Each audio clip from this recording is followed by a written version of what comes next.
Well, folks, it's finally here. This is the very first episode of the WOFO FC podcast. I'm your host, Natalie Berezi. Welcome. I'm glad you're here. Just like to start out by saying WOFO stands for Women's Football and FC Football Club. It just sounded cool. But this is a women's football podcast, a weekly podcast where we'll be talking mainly about Barça Femení and the Spanish League, but we'll also touch on the Champions League, the other main leagues in Europe, also the international teams. Why did I start this podcast? Well, I'm a big fan of football, so I've also always kind of had an interest in women's football, and I've been living in Spain in Barcelona for 4 years now almost, and I've always liked Barça Femení, but I figured nobody's really talking about them. Obviously in the last year they've gotten a lot of interest, and I was like, you know what? I know things. I speak languages. I could do that. I could talk about Barça Femení, and you know what? I could make a podcast. Do I have experience doing this? Not really. Do I really know what I'm doing? Not really. But I really like the team. It's important to talk about women's football. I live in Barcelona, so I can go to the stadium. They're a great team, and it's important to talk about them. It's important to talk about women's football in general, so I'm glad to support the cause. So hopefully each week this will get better and better. Join me on this weekly journey following the Primera Iberdrola and Barça Femení. So now, let's get right into the main news.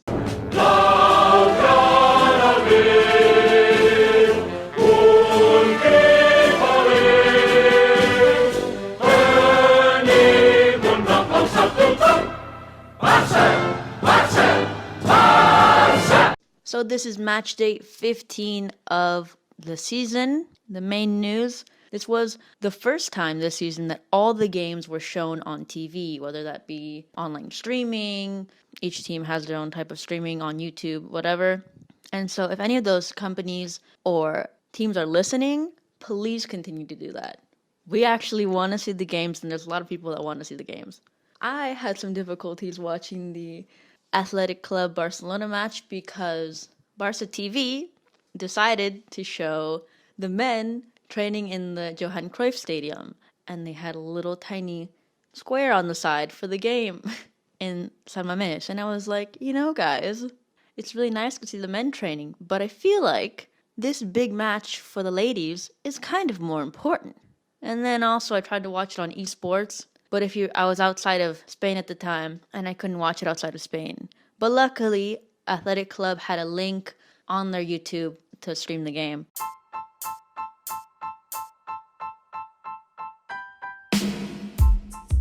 So let's get right into the game. It was a really tough, close match. Obviously, the first goal wasn't scored until the 64th minute, I think. First half, it wasn't that Barcelona played bad. It was that Athletic had such a high pressing defense, and they were taking advantage of every error that Barcelona was making and using it to take chances. But Barcelona also did get really close. Aitana hit the post a few times. What a love story. It was tough first half, but I think they managed to go into the second half with a great attitude, and they made fantastic changes, which really made quite the difference. They were definitely able in the first half to tire out Bilbao, which definitely also marked a difference, showing us they definitely lost a lot of energy in the second half. And I think for subs, when Oshoala came in, that super sub, she comes in with all her energy. She makes the other team go crazy because how fast she is, her fitness. She came on from Martens, who obviously Lique playing on a different side than she's normally used to. She's also still recovering from her injury. She hasn't played in so long. This is her third match of the season, fourth match. Of course, she's still not at her best form. And when we see her at her best form, that's going to be crazy. But I still think it was fine. We just have to be patient with her. But Oshoala obviously came on with a lot of energy. She was able to score a second goal header with a pass from Keira, who came on for Alexia. And then her third goal, she got the ball after an error from the defense from Bilbao. Use her strength, her fitness to steal the ball. Just a classy goal. But the one goal that I haven't touched on yet is Mariona's goal.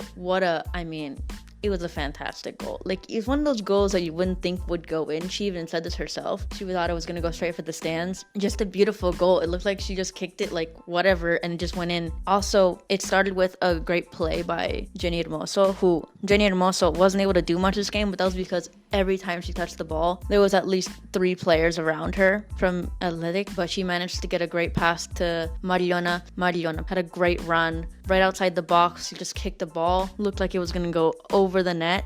Goes straight into the top corner. Goalkeeper wasn't going to get anything on it. I mean, it was a beautiful goal. She had been playing so well the whole match, doing great runs. We do not talk enough about Mariona. She's such a great player. She's so low-key, humble, and she's such an important player. It'd be a very different team without her. You can tell the difference when she's playing and when she's not. We stand. Mariona, she's a queen. We love her.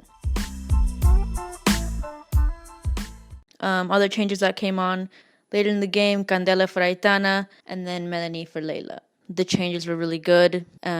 Everybody's responses, the players, the coach, to the second half. And it was a really tight game, and winning 3-0 against an Athletic Bilbao team that was doing really well was a fantastic result. There was some weaknesses in the defense in the first half, but getting a clean sheet in this match was really important. One detail that I saw was that this was Sandra Paños' 10th clean sheet in 16 games. She's only conceded 6 goals, and she's never conceded more than 1 goal in the same match, and that's really impressive. This was just a fantastic way to start out the new year. Also playing in San Mames Stadium, there was 32,068 people watching the match, and you could hear the crowd. They were really cheering for their team, both sides. It's what they deserve, honestly, to be playing in these big stadiums. So I hope that more stadiums will open them up. One day, hopefully, the Camp Nou will open it up for the team, but this is a good start. Also, one player that some people were hoping to see is Ana Maria Senegorovic. Not yet. Sadly, we didn't see her play. For sure, we'll see her very soon. It's a long season, so she's definitely going to play.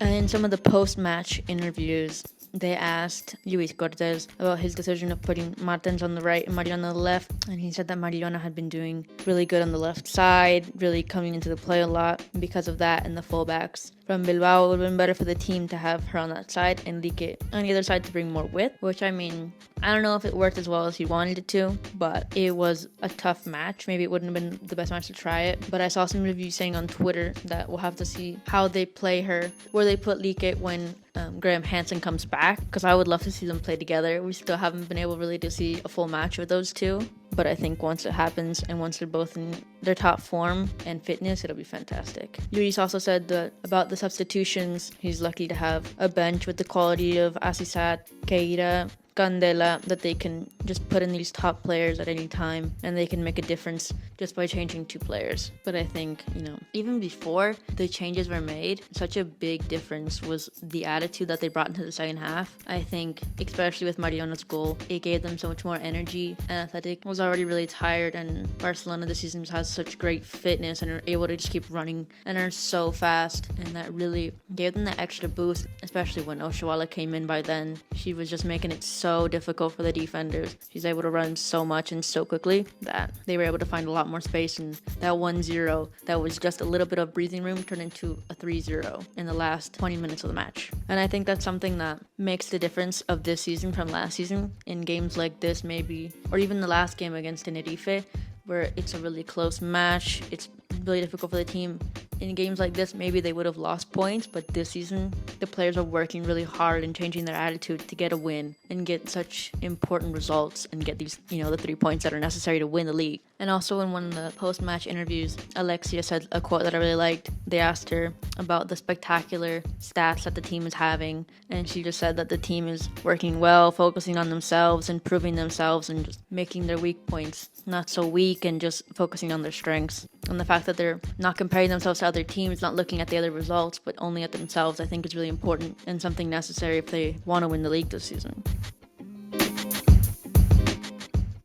Mariona also, in the post-match interviews, they asked her about her goal. She's just such a humble person. She's so great. It's so nice having a player like her on the team.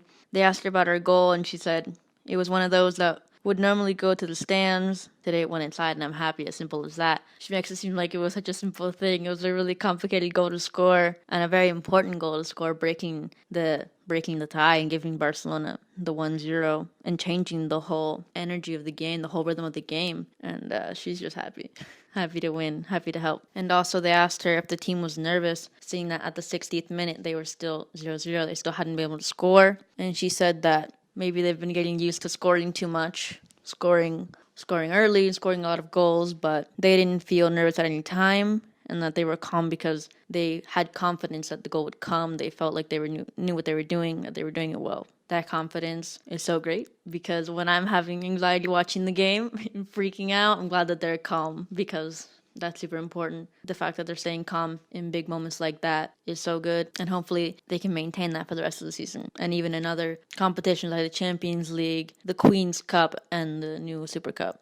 They also asked Alexia and Mariona in the post-match interviews. They've been opening the big stadiums. When are they going to open the Camp Nou? And both of them, obviously, so correct. They said that doesn't depend on us. We're just players. We play our game. Of course, they would love to, but it's not their choice. Mariona even saying, they've built us the beautiful Johan Cruyff Stadium. We're enjoying it a lot. We're doing well there. Obviously, they're very polite about it.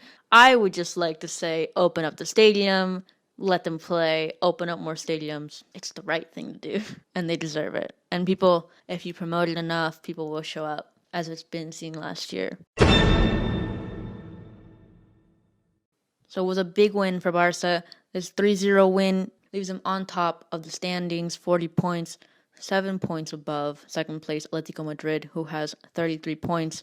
After tying yesterday 1-1 with Rayo Vallecano. On Saturday, Tacon beat Sevilla 5-1. Tenerife lost to Sporting Huelva 3-1. Espanyol lost against Logroño 3-1. And yesterday, Real Sociedad beat Madrid Club Football 5-0. Today, Real Betis is playing Levante and Valencia is playing Deportivo. Barcelona's next match is against Tacon, who have been recently showing better form. But obviously, the last time they met was the first game of the season, a 9-1 win by Barcelona. Obviously, that was the first game at home. This game will be in Madrid, but if Barcelona plays playing the way they do, it won't be an easy match, but I feel like Barcelona could take home the 3 points. But you can never really expect to know what's actually going to happen in a football match, so we'll see what happens there.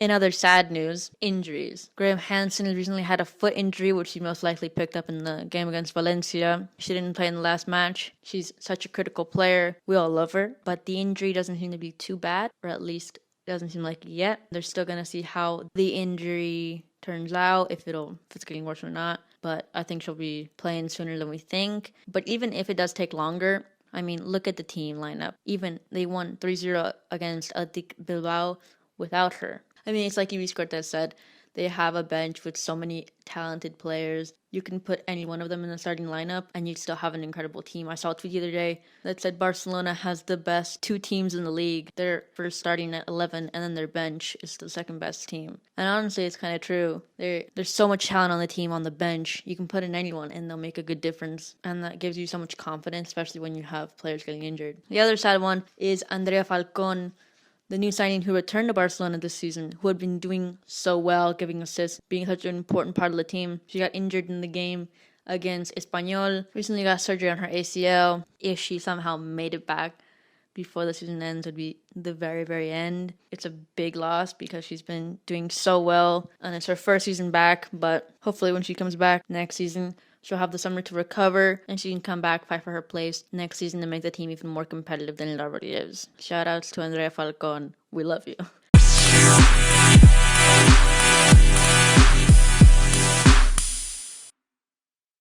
And now let's take a look at the other leagues in Europe. If we go to France, Lyon are first. That's it. What else is new? With 34 points, PSG in second with 29 points. In the Women's Super League in England, Arsenal remains first. They've only had 1 loss this season.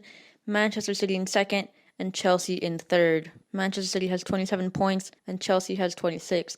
I've seen a lot of other podcasts saying that they see Chelsea as favorites, so it'll be interesting to see how they perform for the rest of the season, and if Arsenal can continue to win and try to retain their league title. In Italy, the league is not back yet. It does not come back until next week. But for now, Juventus is number 1 with 28 points, and Fiorentina is second with 22 points, Roma in third with 21 points. In Germany, for the Frauen-Bundesliga, they are not back yet either. They will come back in the next few weeks. For now, Wolfsburg, who is having an incredible season, is first at 37 points.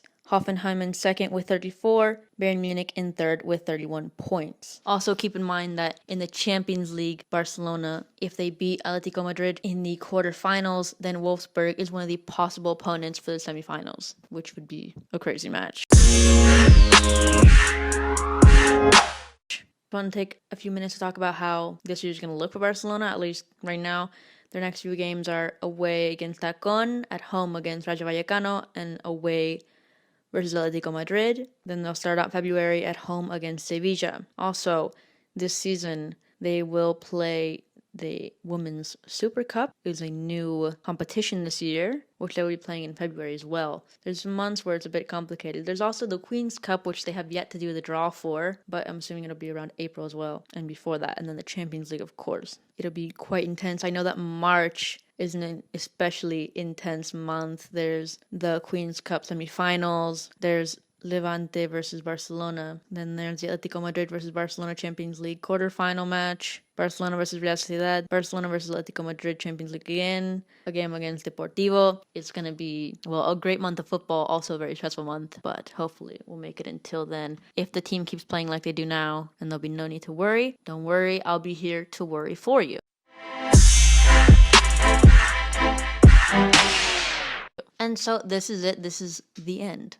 This is the end of the very first WOFO FC podcast. This one might be a little bit rough. It's the very first one. We can only get better from here, I hope. I just like to say thank you for the support on this podcast. Thank you for listening. You people are great for listening. If you want to chat, give me your opinion. Tell me you hate me. Tell me you love me. Whatever you want. Hit me up on Twitter at YesNatalieYes. My new job there is liking memes about Alexia avoiding cameras, and I've somehow become the official English translator for the Barca Femini Twitter account. So if you need something translated, I guess I'm your gal. Also remember, I'm a human. I also have university. I don't have all the time in the world, but I'll try my best. We're also on Insta at WOFO FC, and yeah, hit me up somewhere. And let me know who your MVP of the match was. Mariana, Jenny, Oshawala. Who's your number one? And what are your predictions for the next match against Tacon? Let me know. I want to hear from you. And so again, thank you so much for listening. I'm Natalie Berezzi. This is the WOFO FC podcast. And I'll see you all next week. By the way, I'm going to try to post these on Mondays. We'll see if that works. But that's the thing for now. See you next Monday. That way you start out your stressful week listening to me, probably making you more stressed. See you next Monday. Thanks for listening.